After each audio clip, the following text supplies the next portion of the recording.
Hello, everybody. It's Tony with Timpl. The election of Donald Trump has cast a significant shadow over the future of electric vehicles, particularly here in the United States. His administration has a known stand when it comes to environmental regulations and market incentives. So, what we think is going to happen is the Trump effect. And I'm going to run through 6 different areas that we're going to see this Trump effect showing up here in the US market.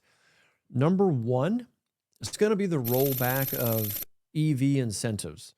So, the Trump administration's plan to eliminate the $7,500 federal tax credit for EV purchases is set to make most of these vehicles just less accessible, less affordable for the average consumer. And that's what Elon was pushing for with Tesla, was to make his cars more accessible to everyone. So this move, this broader tax reform is, what Trump kind of refers to as this wasteful government spending. It's going to lead to, I believe, a surge in US sales for EV vehicles before the policy takes place. But after that, after the credit expires, you probably are going to see a dip down. Now, how else is this going to affect us? Well, let's talk about the consumer. So, higher upfront cost, particularly for those who are on the fence about switching. When you look at market dynamics, Tesla probably will maintain its lead with its scale and profitability, but smaller manufacturers and startups, they're going to struggle. They can't rely on that credit. Now, to combat that new regulation, or lack of regulation, I would call it, you have several states that are going to be putting in their own plans to help the consumer. California, New York, Colorado, Maine, Maryland, New Jersey, and Rhode Island. Those are the states that have plans in place to help the consumer.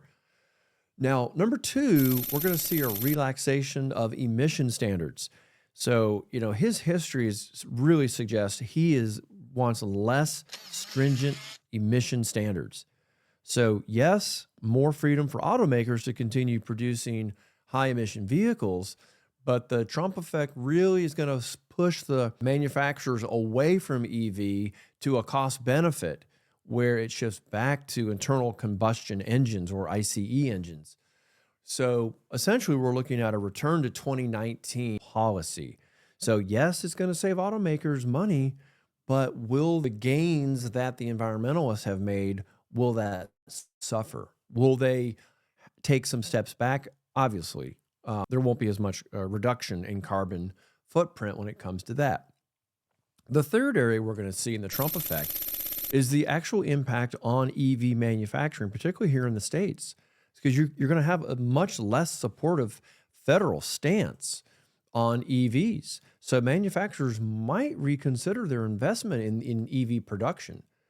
The Trump effect here really could result in a slowdown in job creation, which we're very interested in as a staffing company. So you might see a big switch back to gas vehicles. So the investment in job creation promises very attractive, I think, outlook for ICE, but I would take a very conservative approach for EV investments. Now, when it comes to production adjustments, we believe companies will be scaling back and delaying plans to introduce new EV models, right? They're going to focus instead on the more profitable ICE engines, right? Under these new regulatory conditions, companies are absolutely going to follow the money. So the foreign trade and tariff situation that we're going to experience under this Trump effect will be that he is a protectionist, right? And that means higher tariffs on incoming EV components, particularly from China. So we're going to see potentially a rise in the cost of EVs simply because the goods coming in that the manufacturers need will be higher. So the implications are definitely increased cost for battery materials, higher EV cost, could affect the overall competitiveness of US products that are being exported. And speaking of exporting, we could go into a trade war, and that effect would be a retaliatory tariff from other countries that are protecting their supply chains, making EV production here in the States even more expensive and more challenging. Fifth, this Trump effect really could mean much fewer public charging stations. And that's always been a barrier for people to adopt EVs. You get that range anxiety, right? So with that charging network not being developed without that federal support, it will lag. And for that consumer that's been like their number one concern, they're going to feel even more anxious about it. So what are states going to do? Well, from an estate incentive perspective, yes, they are going to have to step up, right? Potentially leading to a patchwork of like charging availability across the US as states move to kind of compensate for what's not happening at the federal level.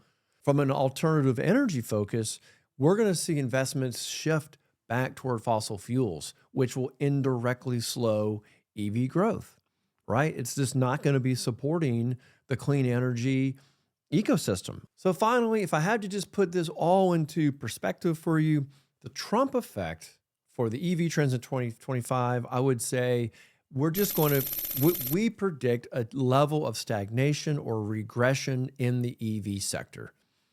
We don't exactly know how consumer behavior is going to change. We can only imagine that it would follow the money and maybe go more toward the ICE engines.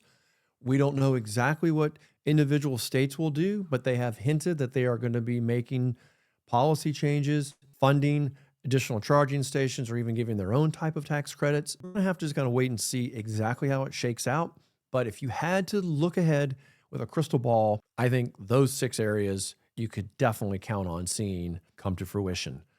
Thanks for watching. This has been Tony with Timpl.